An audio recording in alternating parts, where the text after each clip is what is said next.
The question, do we need to be concerned about this, Danny? I know, and I know a lot of people here in Florida are worried with Maria, hearing that it's impacting some of the similar islands that Irma also impacted. But right now it is looking unlikely to see direct impacts from Maria. We're not eliminating the chance completely.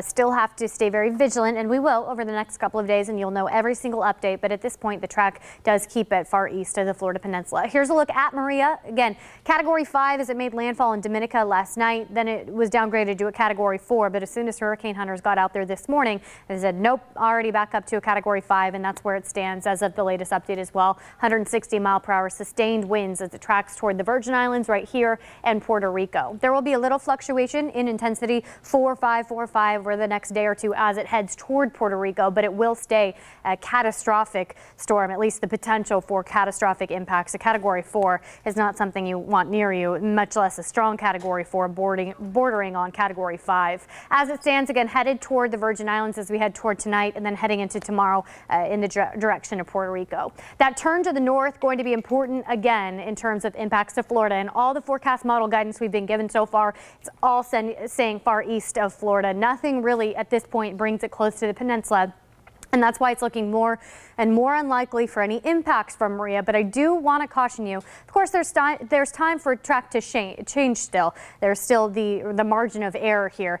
But again, it's a nice reminder that hurricane season is far from over. A couple months left. And so if your hurricane supplies are depleted after Irma, it is time to start rebuilding those in the event of another threat. Right now, Maria doesn't necessarily look like that next threat, but of course we'll stay on top of it. Nothing to panic about right now. If there are any changes in that track or any new trends that we see, of course, I'll let you know. But right now, most of those models and most of the guidance we have does keep Maria east of the peninsula.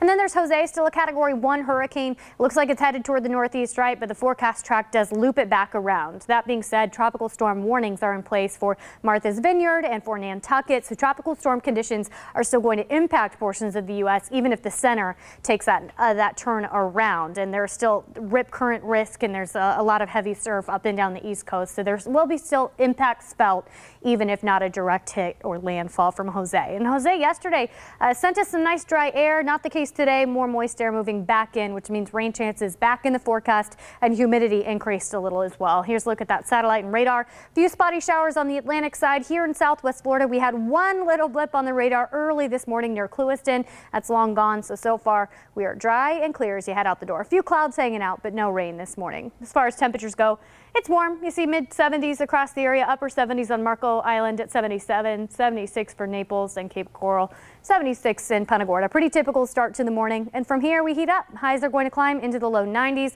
under partly cloudy skies before that 30% storm chance works in. So not every backyard will see rain today. Again, it'll stay pretty spotty over the course of your Tuesday, but we'll have a little higher of a rain chance than what we saw yesterday. Here's a look at that 7-day forecast, staying very seasonal with highs in the low 90s and a 30 to 40% rain chance through the weekend. Jillian?